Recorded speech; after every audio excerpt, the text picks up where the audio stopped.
Boards کے پاس امتحانات کی کاپیاں اور سوال چھاپنے کے لیے کاغذ ہی موجود نہیں۔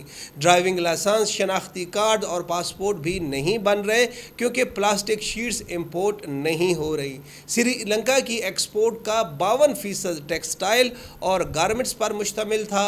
جی ڈی پی میں چائے کی ایکسپورٹ کا والیوم 17% تھا، جبکہ باقی 31% آمدنی مسالہ جات، قیمتی پتھروں، کوکونٹ، ربڑ، فش اور سیاحت سے آتی تھی۔ تیل کی بندش، لوڈ شیڈنگ اور ڈیفالٹ کی وجہ سے ٹیکسٹائل انڈسٹری اور چائے سمیت ساری ایکسپورٹ رک گئی۔ فلائٹس بند ہوئیں تو سیاحت کی انڈسٹری بھی دم توڑ گئی۔ مسافر نہیں آ رہے تو ہوٹل، ریسٹورنٹ اور عجائب گھر بھی اجڑ گئے۔ پاکستان کی طرح سری لنکا کے مالیاتی ذخائر کا بڑا سورس بھی تارکین وطن ہے۔ ملک کے معاشی حالات خراب ہوئے تو دوسرے ملکوں میں مقیم سری لنکن نے بھی رقمیں بھیجوانا بند کر دیں، لہٰذا بحران بڑھتا چلا گیا اور آج سری لنکا پوری دنیا کو محتاج نظروں سے دیکھ رہا ہے اور کوئی اس کا ہاتھ پکڑنے کے لیے تیار نہیں ہے۔ اب ہم اس سوال کی طرف آتے ہیں کہ آخر سری لنکا اس حالت کو کیسے پہنچا۔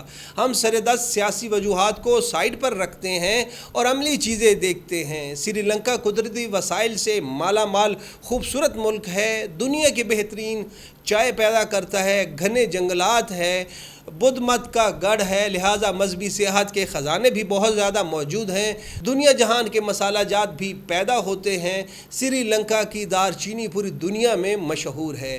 یہ ٹیکسٹائل انڈسٹری میں آیا تو دنیا کے نامور برانڈز گاہک بن گئے۔ یہ ملک چاروں اطراف سے سمندر میں گھرا ہوا ہے، لہٰذا ہر قسم کا ساحل بھی موجود ہے اور ان ساحلوں پر سینکڑوں ریزورٹس اور ہوٹل بھی ہیں۔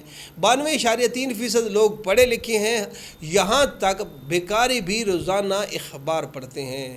برصغیر کی قدیم ترین لائبریری اسی ملک کے گال شہر میں ہے جو ہالینڈ کے جہاز رانوں نے 1832 میں بنائی تھی اور یہ آج بھی چل رہی ہے۔ سری لنکا ساؤتھ ایشیا کا پہلا ملک تھا جس نے 1970 میں اپنی معیشت کو لبرل بنایا تھا۔ مہمان نوازی کے شعبے میں ان کا کوئی مقابلہ نہیں، لیکن پھر ایسا کیا ہوا جس کی وجہ سے سری لنکا دیوالیہ ہو گیا؟ اس کی 6 وجوہات ہیں۔ پہلی وجہ قرضے ہیں۔ سری لنکا کو بھی پاکستان کی طرح قرضوں کی لت لگ گئی تھی۔ یہ تازہ ہوا کے لیے بھی قرضہ لے لیتا تھا۔ یہ قرضے بڑھتے بڑھتے جی ڈی پی کا 119% ہو گئے، یعنی یہ ملک جو کما رہا تھا اور وہ اس کے ساتھ مزید رقم ڈال کر قرضہ واپس کر رہا تھا۔ دوسری وجہ یہ تھی کہ پاکستان کی طرح سری لنکا کا بجٹ اور تجارتی خسارہ بھی بڑھ گیا تھا، یعنی جتنا بجٹ بناتے تھے یہ اس سے زیادہ خرچ کر دیتے تھے اور انہیں جتنی آمدنی برآمدات سے ہوتی تھی یہ اس سے زیادہ رقم درآمدات پر خرچ کر دیتے تھے۔ یہ لوگ بھی ہماری طرح بیچتے کم اور خریدتے زیادہ تھے۔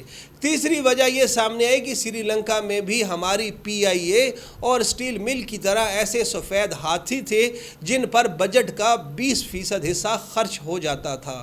ان اداروں میں سیاسی بھرتیاں ہوتی تھیں، صرف دفتروں کے تالے کھولنے اور بند کرنے کے لیے 20 لوگ تھے۔ یہ ہاتھی کھاتے زیادہ تھے لیکن واپسی کچھ نہیں کرتے تھے۔ چوتھی وجہ سری لنکا کی ٹریڈ پالیسی بنی۔ پالیسی بہت اچھی تھی۔ یہ ساؤتھ ایشیا کا پہلا ملک تھا جس نے اپنی معیشت عالمی منڈی کے لیے اوپن کی، لیکن پاکستان کی طرح ان کی انڈسٹری اور تجارت بھی بیوروکریسی یعنی سول سروسز، ہمارے ملک کا بھی یہی حال ہے، بیوروکریسی کے ہاتھوں ذلیل ہوتی رہی۔ فیکٹری کے مالکان کا ایک پاؤں فیکٹری میں ہوتا تھا اور دوسرا سرکاری دفتروں میں۔ ارب پتی لوگ بھی عام سرکاری دفتروں کے برآمدوں میں بیٹھے ہوتے تھے۔ غیر ملکی کمپنیاں بھی سری لنکا آئیں لیکن بیوروکریسی کے داخلی حربوں، رشوت اور منفی رویوں کی وجہ سے واپس چلے گئے، لہذا بیوروکریسی کی وجہ سے سری لنکن بزنس مین بھی ترقی نہ کر سکے اور یہ ہانگ کانگ، ملیشیا اور تائیوان میں جا کر بیٹھ گئے۔ پانچویں وجہ سری لنکا مسلسل 26 سال خلفشار اور خانہ جنگی کا شکار رہا۔ تامل ٹائیگرز نے 1983 میں جنگ شروع کی اور یہ مسلسل لڑتے رہے۔ اس جنگ نے ملک، معیشت اور فوج تینوں کی جڑیں ہلا کر رکھ دیں۔ دنیا میں خودکش حملوں کے تازہ موجد بھی تامل ٹائیگرز تھے۔ خود کش جیکٹ ان لوگوں نے بنائی تھی۔ سری لنکا نے پاکستان کی مدد سے 2009 میں اس آفریت پر قابو پایا، لیکن یہ جاتے جاتے ملک کا سب کچھ لے گیا۔